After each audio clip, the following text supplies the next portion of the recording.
I built a ghost bike for a fallen cyclist, and I hope I never ever have to do it again. I began by fully disassembling the bike. Any parts I didn't plan to use on this ghost bike, I put those in the parts bin. They'll be put to good use sometime in the future. I want this bike to be as simple as possible, so as I build it up, I'm also going to convert it over to a fixie. I don't want any part of this bike to be usable or worth stealing, so I've decided to weld the bike together. With all the parts removed, the steer is now way too long.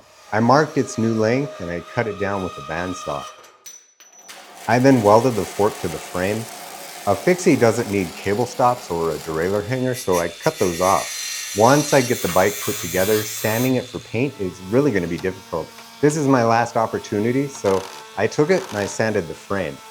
I won't need the cassette, so I removed it and I added it to the parts bin. Instead, I only need one sprocket. I cut some spacers using 1.5" tubing and sandwiched the sprocket between those. I then welded that all together and I welded it to the hub. I then fit the rear wheel and welded its axle to the frame. The grease in the hubs, it did catch fire, but surprisingly, the wheel still spins. I installed the front wheel and I welded it to the frame too. I only need one chainring, so I removed the 2 inner rings. I added washers under the chainring bolts, then welded those to the chainring. These bolts are here forever, they are not coming out. I reinstalled the crank as tightly as I could get it, and then I welded in the bolt heads so that these bolts can't be removed. The chain was covered in rust. I soaked it in phosphoric acid overnight. I had to get it clean so I could weld it. I installed it, welded it to the chainring and sprocket. Then I welded the chain together link by link. This took as much time as you'd think it would. I had cut off the original star nut when I shortened the steer, so I installed a new one. I then secured the stem in place with a bolt and a washer. I welded the head of the bolt through the washer so that it also can't be removed. There were a few parts on this bike I couldn't weld. To keep the seat post from being removed, I cleaned out the seat tube and I glued it in with epoxy. There were several bolts and screws I couldn't weld, so to keep those from being removed, I filled in the heads with some JB Weld steel stick. This sets up rock hard, you'll never get it out. I wanted the tires to look inflated, but I knew tubes wouldn't hold air for long. I pulled the tubes out and I replaced them with some 1-inch backer rod. This worked, but it took a lot of effort to get the tire back on.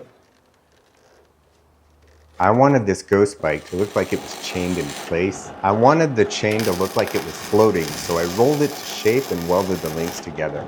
I then welded it to the frame to make it look like the bike is chained in place. When I put it out, I'll use a quick release so that it can be installed and removed easily.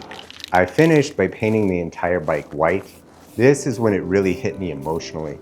This is when I realized everything that this bike stands for. Some of you may be disappointed that I used a perfectly good bike to do this, but this bike will now serve as a reminder to us all.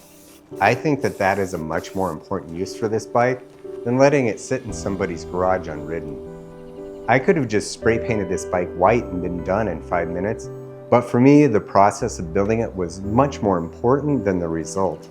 The next time you pass one of these ghost bikes, take a moment and remember that we all share these roads and we're all in this together. So that's it for today's video. Until next time, I'll see you guys later.